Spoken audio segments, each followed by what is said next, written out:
Hello, আসসালামু আলাইকুম। আজকের ভিডিওটা হচ্ছে ১৯তম শিক্ষক নিবন্ধন পরীক্ষায় যারা অংশগ্রহণ করবে তাদের জন্য। আমি ২ টা বইয়ের কথা বলবো, যারা পড়ার জন্য বই খুঁজতেছেন, কোনটা দিয়ে শুরু করবেন বুঝতে পারতেছেন না তাদের জন্য। তো ১ম এ যেটার কথা বলবো ওটা হচ্ছে প্রফেসরস এর প্রশ্ন ব্যাংক। শুরুতে যেটা ছবি ছিল, এটা পড়তে পারেন আর এটার সাথে চাইলে লেকচার সিরিজের একটা আছে প্রশ্ন ব্যাংক, ওটাও পড়তে পারেন।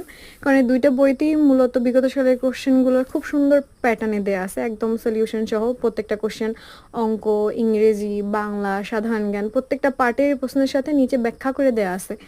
আর এই ২ টা বইয়ের মধ্যে সবথেকে বেস্ট মনে হয়েছে আমার লেকচারে যেটা আছে, কারণ এখানে মানবন্টন দেয়া আছে, তারপর হচ্ছে স্মার্ট সাজেশন দেয়া আছে, বাংলা, ইংরেজি, গণিত, সাধারণ জ্ঞানের, তারপর প্রশ্ন অ্যানালাইসিস করা আছে, যেটা সবথেকে বেস্ট পার্ট মনে হয়েছে আমার কোশ্চেন অ্যানালাইসিসটা। এখানে হইতেছে এটা খেয়াল করলে আপনি দেখবেন যে আপনার কোন কোন পার্ট থেকে কয়টা কোশ্চেন আসছে, কোন কোন পার্টটা বেশি ইম্পর্টেন্ট এবারের জন্য।